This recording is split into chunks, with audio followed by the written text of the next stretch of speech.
नमस्कार, स्वागत है आपका। मैं हूं आपके साथ सुमित गुप्ता। राजस्थान सुपर 100 आप देख रहे हैं। बुलेटिन की शुरुआत में बात अलवर में आग के तांडव की, जहां मुंगासका में कबाड़ के गोदाम में भीषण आग लग गई। आग से आसपास के इलाके में भगदड़ मच गई। सूचना पर पहुंची दमकल की टीम ने कड़ी मशक्कत के बाद आग पर काबू पाया। आग लगने के कारणों का हालांकि पता नहीं चल पाया है। अभी तक किसी भी तरह की कोई जनहानि नहीं हुई है।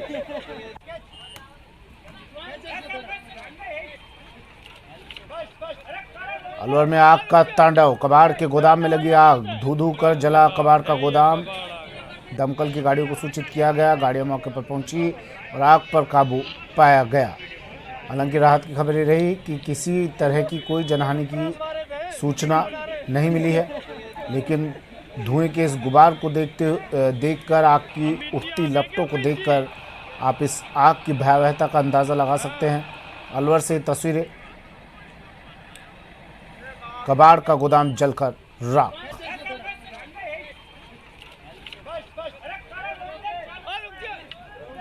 राधेनगर मुंगस्का में किसी कबाड़ में आग लगी है, तो यह मौके पे पहुंचे तो ये हालात देखे, तुरंत कंट्रोल को बताया कि फायर ब्रिगेड भिजवाएं। फायर ब्रिगेड मौके पर आ गई और आग पर काबू पा लिया। गोदाम है, क्या ये नाम है? गोदाम का नाम पता पूछा है तो उसका मुकेश कुमार सनोप बाबूलाल जाति खटीक, निवासी अखेपुरा, इलाका थाना कोतवाली के रहने वाला है, जिसने यहाँ किराए पर ले रखा है, जो कबाड़े का काम करता है। पूरा कबाड़े का सामान था, जिसमें कुछ सामान थे वो जलाया। अब उससे पूछेंगे कितना नुकसान हुआ है, तो उस हिसाब से बता देंगे। लग पाया सर किस तरीके से आग लगी? अभी तो उसे पूछेंगे, अभी खुलासा नहीं हुआ। अचानक लगी है कि आप फायर ब्रिगेड से पूछेंगे शॉर्ट सर्किट से हुआ या किसी ने लगाया, पूछेंगे शॉर्ट सर्किट से हुआ क्या हुआ, पूछने पे पता लगेगा कैसे लगी। खबर बूंदी से। बूंदी में नाबालिग की रेप के बाद हत्या कर दी गई। आदिवासी लड़की से दरिंदगी के बाद उसका मर्डर कर दिया गया। जंगल में नाबालिग का शव मिला है। पुलिस ने अब मामला दर्ज कर लिया है। आज नाबालिग का पोस्टमार्टम किया जाएगा। बड़ी खबर बूंदी से। नाबालिग बच्ची की रेप के बाद हत्या। आदिवासी लड़की से दरिंदगी की गई पहले और उसके बाद उसका मर्डर कर दिया गया।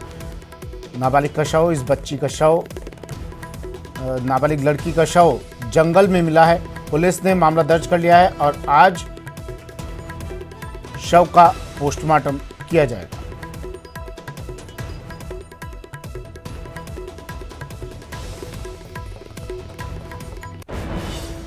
बड़ी खबर बूंदी से। नाबालिग के साथ रेप और उसके बाद मर्डर। आदिवासी लड़की के साथ दरिंदगी और फिर उसकी हत्या। जंगल में नाबालिग लड़की का शव मिला। हत्या कर शव को जंगल में फेंक दिया गया। शव जंगल में मिला। पुलिस ने मामला दर्ज कर लिया है और आज शव का पोस्टमार्टम किया जाएगा। एक लड़की की डेड बॉडी मिलने की सूचना मिली थी, जिस पर हम थानाधिकारी मौके पर पहुंचा। मौके से श्रीमान एसपी साहब, एडिशनल साहब और डिप्टी साहब को हालात दर्ज किए। वो भी मौके पर पधारे। डॉग स्क्वाड, एफएसएल की टीम, एमओबी को भी मौके पर बुलाया गया और 302 और पॉक्सो और रेप की धाराओं में प्रकरण दर्ज कर अनुसंधान शुरू किया गया है।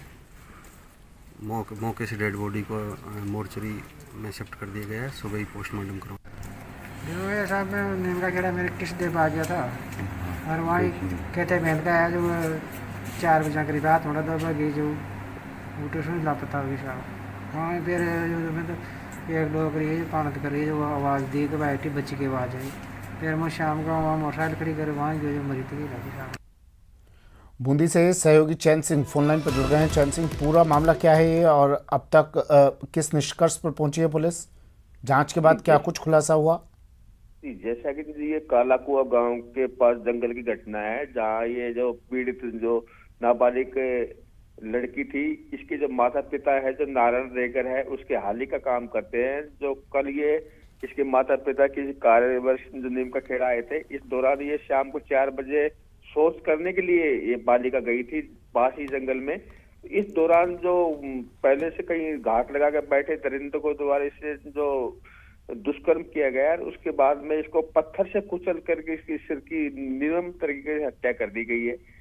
जिसके बाद में इसके माता पिता द्वारा शाम को लौटने पर इसकी तलाशी की गई, तो वहां पास में ही जंगल में इसका जो निवस्त्र नग्न अवस्था में इसका शरीर मिला, जिसके संबंध में माता पिता और गांव के लोगों द्वारा बसोली थाना पुलिस को सूचना दी गई। जिसके बाद बसोली थाना पुलिस और ये जो एसपी जय यादव और डीवाईएसपी जो श्याम सुंदर बिश्नोई सभी मौके पर पहुंचे, जिन्होंने घटना की गंभीरता को देखते हुए एमओपी, एफएसएल टीम और डॉग स्क्वाड टीम को मौके पे ही बुला आरोपियों का पता चल पाया? कुछ परिवार ने शक जताया किसी के ऊपर?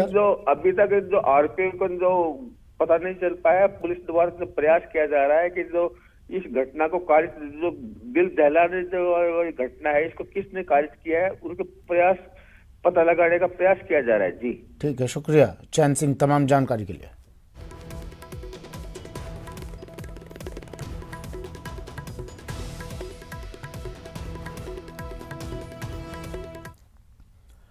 और 12 से बड़ी खबर है, सांसद ऑफिस में तोड़फोड़ पर कार्रवाई, बीजेपी नेताओं के खिलाफ एफआईआर दर्ज, युवा मोर्चा जिला मंत्री के खिलाफ केस दर्ज किया गया, कुल 6 लोगों के खिलाफ ये मामला दर्ज किया गया है। 12 जिला प्रमुख नतीजों के बाद तोड़फोड़ हुई, ऑफिस के कर्मचारी ने एफआईआर दर्ज करवाई है। बड़ी खबर, सांसद कार्यालय पर तोड़फोड़ का मामला, भाजपा नेताओं के खिलाफ दर्ज हुई एफआईआर, कार्यालय के कर्मचारी ने एफआईआर दर्ज करवाई है। 6 लोगों के खिलाफ नामजद रिपोर्ट दर्ज करवाई गई है, बीजेपी नेताओं के खिलाफ नामजद रिपोर्ट दर्ज करवाई गई है। युवा मोर्चा जिला मंत्री के खिलाफ मामला दर्ज, कुल 6 लोगों के खिलाफ मामला दर्ज किया गया है। सांसद कार्यालय में तोड़फोड़ का मामला, सांसद के ऑफिस में तोड़फोड़ पर कार्रवाई।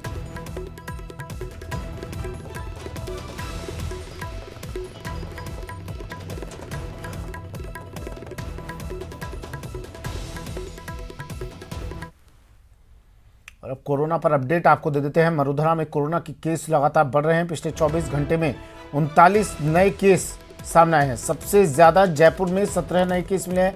प्रदेश में एक्टिव केस का आंकड़ा 245 हो गया है।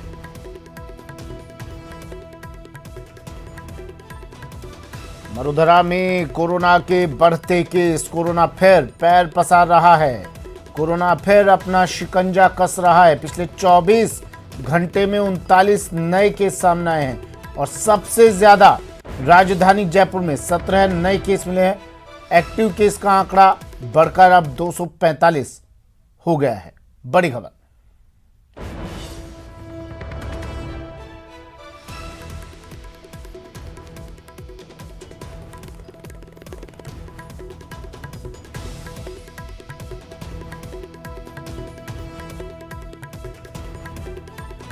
कोरोना के केस लगातार बढ़ रहे हैं। शासन प्रशासन सरकार लगातार इसको लेकर आगाह भी कर रही है लोगों को। मुख्यमंत्री खुद फीडबैक ले रहे हैं, मीटिंग्स का दौर जारी है, चिकित्सा विभाग नज़र बनाए हुए है और बाहर से आने वालों पर भी मॉनिटरिंग की जा रही है। आज मुख्यमंत्री भी एक अहम बैठक लेंगे, समीक्षा बैठक कोरोना पर। मुख्यमंत्री अशोक गहलोत आज समीक्षा बैठक करेंगे। आज दोपहर 1 बजे सीएमआर में बैठक होनी है। कोविड की वर्तमान स्थिति पर समीक्षा होगी। बैठक में विशेषज्ञ डॉक्टर्स अपनी राय रखेंगे।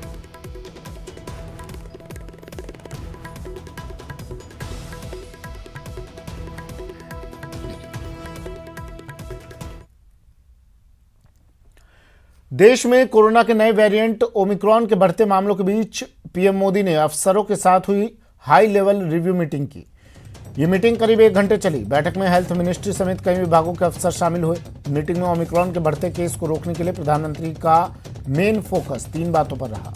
पीएम ने बैठक में अब तक के हालात की जानकारी ली, साथ ही सरकार की तैयारियों को भी समझा। इसके बाद अफसरों को दवाई और ऑक्सीजन के स्टॉक बढ़ाने के निर्देश दिए। साथ ही टेस्टिंग और ट्रेसिंग बढ़ाने के साथ हेल्थ इंफ्रास्ट्रक्चर को बेहतर करने पर जोर दिया।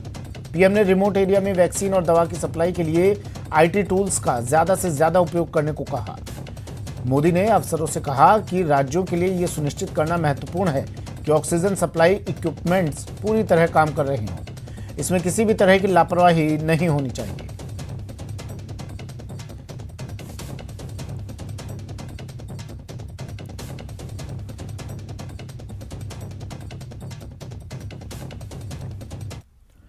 साइकिलिंग फेडरेशन ऑफ इंडिया की 73वीं सीनियर, 50वीं जूनियर और 36वीं sub junior national track cycling championship की मेजबानी जयपुर को मिली है।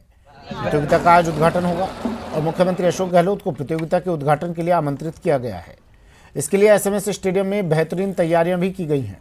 स्टेडियम और वेलोड्रम का जीर्णोद्धार कर इसे तैयार किया गया है। प्रतियोगिता की मेजबानी राज्य खेल संघ के बजाय जयपुर राजस्थान रोड राइडर्स को मिली है और नेशनल ट्रैक चैंपियनशिप का आयोजन कराने वाली कमेटी में कई डॉक्टर्स, IAS और RAS स्तर के अधिकारी शामिल हैं।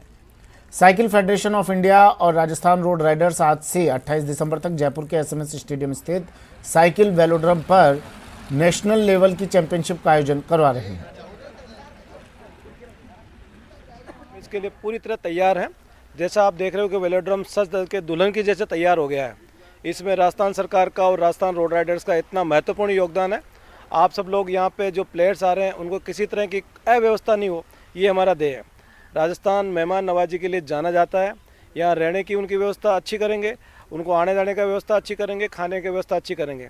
मैं कार्डियोलॉजिस्ट होने के नाते साइकिलिंग को और स्विमिंग को बहुत प्रमोट करता हूँ। मैं खुद भी साइकिलिस्ट हूँ, साइकिलिंग करता हूँ। साइकिल से हार्ट अच्छा रहता है, मेंटल स्टेटस अच्छी रहती है। और आप देखोगे कि पिछले आने वाले 5 दिनों में साइकिलिंग के जो इवेंट नेशनल लेवल के होंगे, यहाँ पे वर्ल्ड रिकॉर्ड होंगे। यहाँ पे बाड़मेर में RTI एक्टिविस्ट अमराराम पर जानलेवा हमले के मामले में पुलिस को बड़ी सफलता हाथ लगी है। पुलिस ने सरपंच के बेटे सहित 4 आरोपियों को गिरफ्तार कर लिया है। पुलिस ने घटना में प्रयोग में लाए गए वाहन को भी जब्त कर लिया है। SP दीपक भार्गव ने बताया कि चारों आरोपियों से पुलिस पूछताछ कर रही है। आरोपियों ने अपना जुर्म कबूल कर लिया है। शुरुआती जांच के मुताबिक पीड़ित से ग्राम पंचायत में व्याप्त भ्रष्टाचार और अवैध शराब बेचने की शिकायत का बदला लेने के लिए मारपीट की गई। पीड़ित के दोनों पैरों और एक हाथ तोड़ने के साथ पैरों में हथौड़े से लोहे की कील ठोक दी गई। वहीं इस मामले में DGP ने चिंता जताई है। इसके साथ उन्होंने जोधपुर रेंज IG से फोन पर बात की।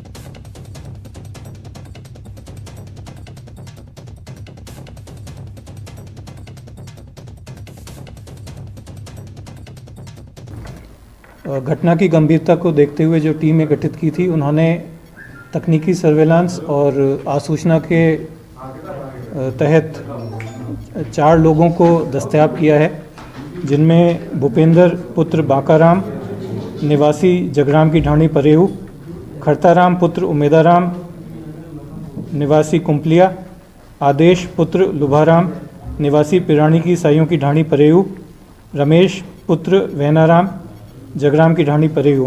तो जो RTI कार्यकर्ता अमराराम जी के साथ मारपीट हुई थी परसों, उसके लिए पूरा बाड़मेर पुलिस उनके साथ और उनके परिवार के साथ खड़ा है। उनकी सुरक्षा के लिए कटिबद्ध है। जब तक अनुसंधान नहीं हो जाता तब तक थानाधिकारी गेड़ा को वहाँ से हटा के पुलिस लाइन में भेजा गया है। और जो बीट कांस्टेबल जहाँ पे ये अवैध शराब पकड़ी गई थी, उनको निलंबित किया गया है। इन चारों को दस्तयाब कर लिया गया है। इनसे पूछताछ जारी है और घटना में जो प्रयुक्त स्कॉर्पियो है उसको जब्त कर लिया गया है। कोटा दौरे पर रहेंगे आज राज्यपाल। कृषि विश्वविद्यालय का दीक्षांत समारोह है। दीक्षांत समारोह में राज्यपाल शिरकत करेंगे। सुबह 11 बजे कोटा पहुंचने का कार्यक्रम है राज्यपाल का। राज्यपाल UIT ऑडिटोरियम में दीक्षांत समारोह आयोजित किया गया है, जिसमें शिरकत करेंगे राज्यपाल कलराज मिश्र।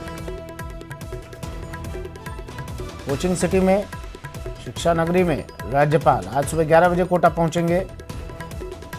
राज्यपाल UIT ऑडिटोरियम में दीक्षांत समारोह है, इसमें शिरकत करेंगे राज्यपाल कलराज मिश्र।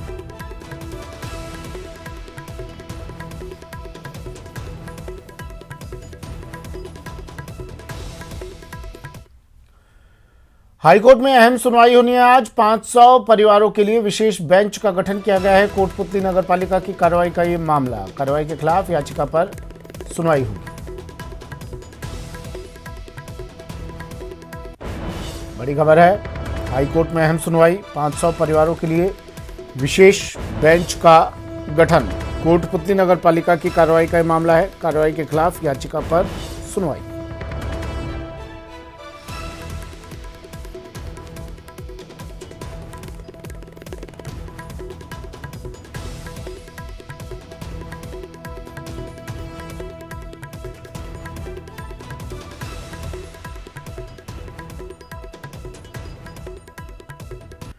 राजस्थान इन्वेस्ट समिट 2022 की तैयारी के सिलसिले में राजस्थान सरकार ने हैदराबाद में संभावित निवेशकों के साथ 40,510 करोड़ के MOU साइन किए। 24 और 25 जनवरी को जयपुर में होने वाले इस मेगा इवेंट से पहले राजस्थान सरकार बड़े शहरों में निवेश की संभावना तलाश रही है, तो निवेशकों को राजस्थान आने का न्योता भी दे रही है। देखिए न्यूज़ 18 की खास रिपोर्ट।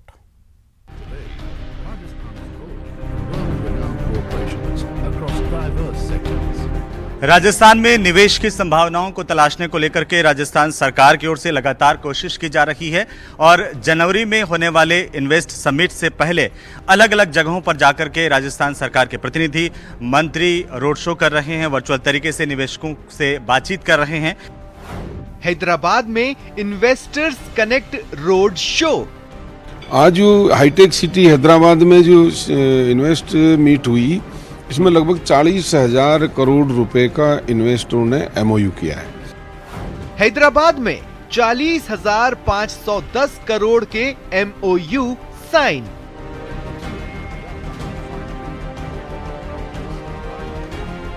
देश और विदेश के उद्योगपतियों और निवेशकों को मरुधरा में निवेश के लिए आकर्षित करने के मकसद से गहलोत सरकार इन्वेस्ट राजस्थान समिट करने जा रही है। इसके लिए कई शहरों में निवेशकों के लिए रोड शो का आयोजन हो रहा है। इसी सिलसिले में हैदराबाद में निवेशकों ने राजस्थान सरकार की नीतियों पर जमकर भरोसा जताया।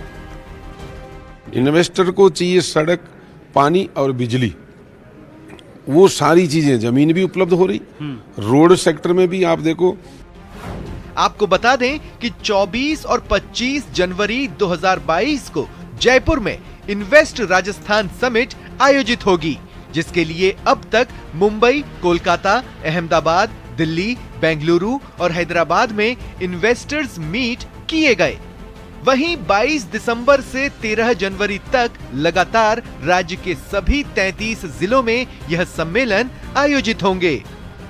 सरकार लगातार कोशिश कर रही है उद्योगपतियों को, निवेशकों को लुभाने को लेकर के, और राजस्थान में लगातार निवेश की संभावनाएं बढ़ती जा रही है, क्योंकि सरकार के प्रयास हमेशा हर कदम पर आगे बढ़ते हुए नजर आ रहे हैं। उनको हम दिख रहा है कि राजस्थान की मिट्टी पर भी जो आपका मिट्टी का जो ऋण है, उसमें से कुछ ऋण वापस राजस्थान को दे दीजिए, अपने लोगों को दे दीजिए। और वहाँ एक जो क्लाइमेट चेंज हो रहा है, जो इन्वेस्टर फ्रेंडली और इन्वेस्टमेंट फ्रेंडली जो स्टेट बन रही है हमारे माननीय मुख्यमंत्री अशोक गहलोत जी के कुशल लीडरशिप में, प्रभावी नेतृत्व में, तो मैं समझता हूँ Rajasthan is emerging as a developed state. सरकार का मकसद है निवेशकों को निवेश का माहौल मुहैया कराने का। उद्योग मंत्री शकुंतला रावत का दावा है कि गहलोत सरकार की नई उद्योग नीति और मरुधरा के बदलते माहौल का निवेशकों पर अच्छा असर पड़ा है, क्योंकि सरकार का रवैया इन्वेस्टर फ्रेंडली है। उन्होंने निवेशक की इच्छाओं को ध्यान में रखते हुए जो नियम बनाए हैं, जो योजना बनाई है, जो सरकार के कानून बनाए हैं, जिस तरीके से रिप्स है कि उसमें जो उद्यमी आएगा, जो निवेशक आएगा, उसे 3 वर्ष तक किसी तरीके का कोई निरीक्षण, परीक्षण या कोई जांचें नहीं होंगी। दूसरा है वन स्टॉप शॉप, जिसके एक ही छत के नीचे आपको सभी डिपार्टमेंट के ऑफिसर्स वहां पर मिलेंगे। राजस्थान सरकार इन्वेस्टर्स समिट के जरिए न सिर्फ प्रदेश की अर्थव्यवस्था को मजबूत करने की पहल कर रही है, साथ ही सरकार की योजना इस कोशिश के जरिए युवाओं के लिए रोजगार के अवसर भी पैदा करने की है। उम्मीद है कि इस इन्वेस्टमेंट के बाद राजस्थान और भी ज्यादा तरक्की करेगी और भी ज्यादा विकास होगा। कैमरामैन नवीन के साथ प्रियंका राय, हैदराबाद। चलिए फिलहाल इतना ही, दीजिए इजाजत, नमस्कार।